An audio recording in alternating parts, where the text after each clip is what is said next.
Let me tell you how I went from someone who couldn't draw at all to this. No art school, no courses, just years of practice, mistakes, and learning along the way. And even though I still have my full-time job, I always make time to draw. So if you're trying to improve your skills, you're in the right place. So why is it that every time you sit down to draw a portrait, something still feels off, even when the shading looks pretty good? The problem isn't your talent, and it's probably not because you can't draw. In most cases, you're just making the process harder than it needs to be. The first thing I want you to focus on is simplification. Try to see the portrait in front of you as nothing more than a few basic lines. And this part is really important, because even if you already do this, you can still end up with proportions that feel wrong. In fact, later in this drawing, I'll make the exact same mistake. And if you don't catch it early, the portrait won't look right. If you look closely, I started by simplifying the entire portrait into a tilted center line and 4 main guidelines. Together, they almost form the shape of the letter E. So for now, I don't want you to worry about the jaw, the ears, or the hair. We'll come back to those later. If you look closely, I simplified the nose into 2 circles, one slightly larger than the other. Then I moved down to the mouth, and here I focused on the halfway point between the nose and the chin. That's where I found the lower lip, which made placing the mouth much easier. But this is where I got distracted for a moment, and if I hadn't corrected it later, there's no way I would have reached the final result you saw at the beginning. And in the next stage, I'll show you a simple way to check every feature you draw before small mistakes turn into big ones. Next, I move up to the eyebrows and the eyes. If you look closely, the nose follows the same angle as the center line we established earlier. From there, I place the left eyebrow. Then I use that same direction to find the right eyebrow. Of course, because this is a side view, the right eyebrow appears much wider. But here's the question you might be asking yourself. How do you know exactly how wide it should be? And the answer comes from something that seems almost too simple: the center of the portrait. It sounds insignificant, but this one point solves a lot more problems than you might think. Once you find the center of your paper, it becomes much easier to judge the width of the eye, the end of the mouth, and eventually the position of the eyebrows. And when it comes to the eyes, don't think in curves, at least not yet. Try to simplify everything into straight lines, because that's what your brain understands best in the beginning. Now, personally, I know that if I start shading at this point, I'll naturally correct many of these mistakes as I go, because I'm already aware of them. But if you're a beginner, there's a good chance you'll end up trying to focus on proportions and shading at the same time, and that can get overwhelming very quickly. So before we start shading, let me show you a simple way to check your proportions first. As you can see, it still doesn't look like the person. So what do you do now? Do you just keep shading and hope for the best? Not really. Before going any further, I want you to grab your phone, and let's go back to those 4 guidelines we created earlier. First, I align the phone with the angle of the nose. Then I move down to the mouth. And that's when I notice something. The mouth is still sitting a little too low. So I go back and rebuild my guidelines. Now I start adjusting those proportions based on the structure we've already built. And remember, if you skip this stage, the portrait still won't look right, because every stage depends on the one before it. A portrait is never a collection of separate steps. Everything is connected. I even double-check the chin using the same phone trick. And when I return to the ear, I notice that it sits slightly above the eyebrow and ends around the middle of the nose. And this is where things start to get interesting, because for the first time, you can finally see the overall shape of the original portrait starting to appear. Now we reach the stage that transforms a portrait from simple lines into something realistic, the shading stage. And honestly, this is my favorite part. Even though there was a time when I was actually afraid of it. I used to ask myself so many questions. Can I even shade properly? Will I ever get better? And after all this work, will the portrait even turn out right? Because back then, I was doing everything randomly, and I would only find out at the end whether I succeeded or failed. But when you build the portrait step by step like we've been doing, you start gaining confidence. Even now, we both know there are still parts that aren't perfect yet, and that's completely fine. So whenever I start shading, I always look for a simple area first. Something easy to understand, easy to measure, and easy to shade. In this portrait, I'm starting with the left eye and eyebrow area, because if you look closely, those three main lines almost form a triangle, which makes it much easier to control. From this point on, I'll be using the Staedtler Black 8B pencil until the end of the portrait. And let me stop you right there. You don't need a lot of tools to become good at shading. A single pencil is enough to create every value you need.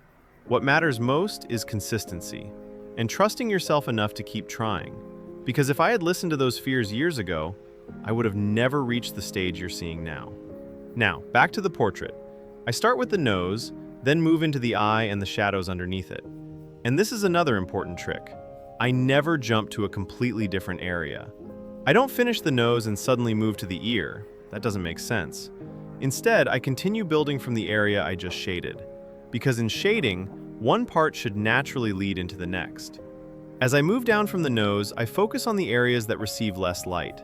And that's when the depth and realism start appearing almost naturally. Now notice something. I still haven't touched the eyebrow or the other eye. And that's because I don't yet have enough information to place them accurately. I'll show you how to determine their exact width and position, but not yet. First, I need to establish the mustache and the nose, because when it comes to placing the mouth correctly, I always prefer to build the mustache first, then come back and ask myself, does the mouth still feel right, or does it need to move up or down? So I want you to stay with me and avoid skipping parts, because as I've said before, every stage depends on the one before it. And skipping just one step can cost you hours of work and a lot of frustration in the end. Now that the mustache and mouth are finished, I want you to pay close attention to something. The angle of the mouth is incredibly important. Tiny mistakes here can completely change the expression of the face. So focus on the highlights and the shadow shapes, and little by little, you'll start getting results like this. After that, I move into the outer edge of the beard. But even here, I'm still paying attention to that original angle we established back in the first stage. Because it's very easy for the mouth and lower part of the face to slowly drift forward or backward without you noticing. Now I move into the right eyebrow. I only build the first section because that's all I can accurately judge right now. I still don't know exactly where the outer end should be. So instead of guessing, I move into the inner part of the eye first, because I already know that it begins from the side plane of the nose. Then I continue toward the outer corner of the eye. And this area is actually easier to judge than you might think. If the eye becomes too wide or too narrow, you'll usually notice it right away. Now, to confirm that everything is working, I move down to the jawline, because it all relates back to that center line we established earlier. And just like that, I end up checking three things at once: the width of the eyebrow, the outer corner of the eye, and the overall balance of this side of the face. Which means I now have enough information to build the second half of the portrait, the hair, and eventually the ear. If you look closely, you'll notice a darker section inside the jaw with a lighter area separating those values. Those transitions make it much easier to judge the width of the face. And once again, I still don't move to the ear. Instead, I continue building the hair and the shadow shapes that aren't receiving much light, because I want to protect the proportions before adding more details. And only after that can I finally locate the ear with confidence. From here, the process stays exactly the same. I focus on the darkest areas first, then slowly work my way toward the lighter values. Because no matter what part of the portrait you're drawing, those two principles never change. And that's exactly why I want you to do something most artists ignore. Take breaks.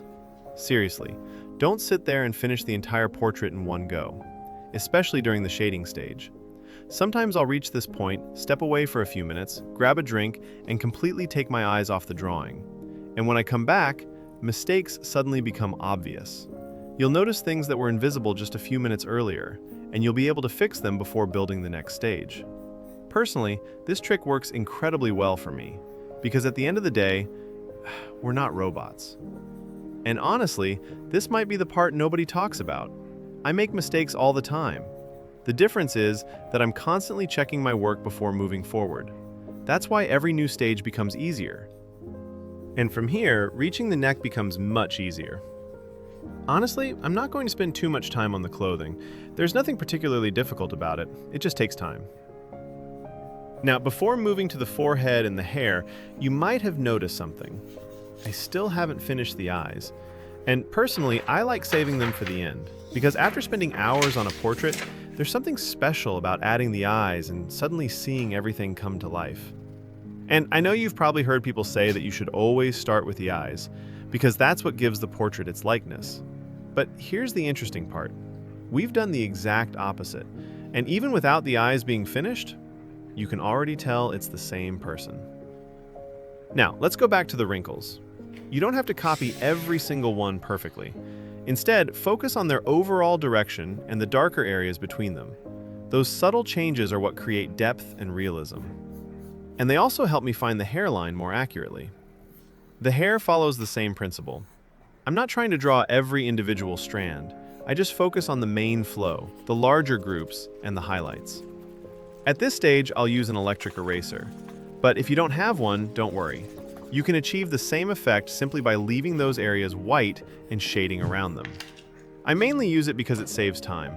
And honestly, if you can get one, I highly recommend it. It speeds up the process tremendously. Then I go back with the pencil and darken any areas that need more contrast. And now we finally reach my favorite part, the eyes.